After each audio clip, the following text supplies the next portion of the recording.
Online থেকে mouse, keyboard আর mouse pad তিনটা জিনিসের গেমিং কম্বো প্যাক নিলাম। তিনটা জিনিস একসাথে ব্যবহার করার জন্য খুবই এক্সাইটেড ছিলাম যে আসলে কেমন হয়।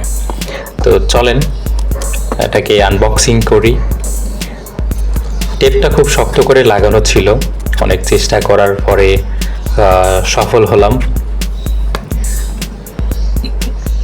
আনবক্সিং করার পর দেখলাম যে সবগুলো অনেক সুন্দর করে প্যাকিং করা আছে। তো ওটা হচ্ছে মাউস প্যাড, সুন্দর করে প্যাকিং করা আছে।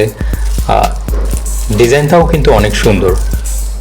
তো কিবোর্ড সফট একটা কাগজ দিয়ে মোড়ানো আছে, যেটা দেখতে খুবই ভালো লাগতেছিল। খুব এক্সাইটেড কিবোর্ডটা ব্যবহার করার জন্য। সাথে একটা লম্বা তার আছে। তো এটাকে আমি একটু বের করে পাশে রাখি, বক্সটা একটু সরায় রাখি। এবার আমরা দেখবো যে হচ্ছে এই বক্সের ভিতরে আর কি আছে। তো তার পূর্বে আমি ছোট্ট একটা জিনিস দেখাই, সেটা হচ্ছে যে স্টিকার। এই স্টিকারটা আমার কাছে খুবই ভালো লাগছে, আপনাদেরকে একটু দেখাই। হ্যাঁ, সেম লোগো মাউস প্যাডের সাথে যেটা ব্যবহার করেছে, কিবোর্ডে সব জায়গায় যে লোগোটা ব্যবহার করেছে সেই লোগোগুলো। তারপরে মাউসের সাথে লেফট সাইডে দুইটা বাটন আছে, উপরে দুইটা বাটন আছে প্লাস মাইনাস ডিপিআই কমানোর জন্য।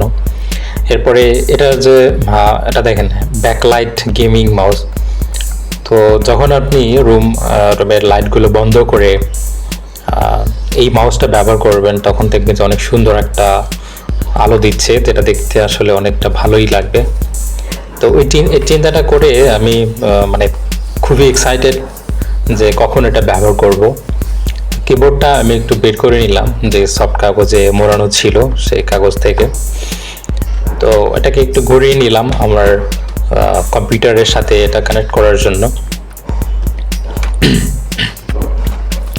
তো মাউসটাও আমি নিয়ে নিলাম একসাথে। তো আরেকটা জিনিস আপনাদেরকে দেখাই, সেটা হচ্ছে যে মাউস প্যাড যেটা প্যাকিং করা ছিল সেখান থেকে আমি বের করে নিলাম। তো সবগুলো একটু আপনাদেরকে দেখাই যে আসলে কেমন দেখতে।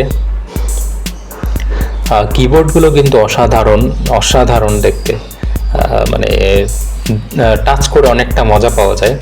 তো আপনারাও এটা টাচ করে অনেক মজা পাবেন। তো আমি আপনাদেরকে দেখাবো অন্ধকারের রুমে কেমন অনেকক্ষণ ব্যবহার করে আপনাদেরকে আমি দেখাচ্ছি। তো লাইটিংগুলো কিন্তু অসাধারণ, মানে এটা ব্যবহার করে আপনি যে কোনো কাজের ক্ষেত্রে, গেমিং বলেন, তারপরে ভিডিও এডিটিং বলেন অথবা প্রোগ্রামিং বলেন, তো সব কিছুর ক্ষেত্রে আপনি একটা আলাদা ভাইবস পাবেন। মাউসটা আমি ব্যবহার করে দেখলাম, ওই যে শুরুতে বলেছিলাম যে খুব সুন্দর একটা আলো দেয়, কিন্তু আসলে তেমন ভালো না।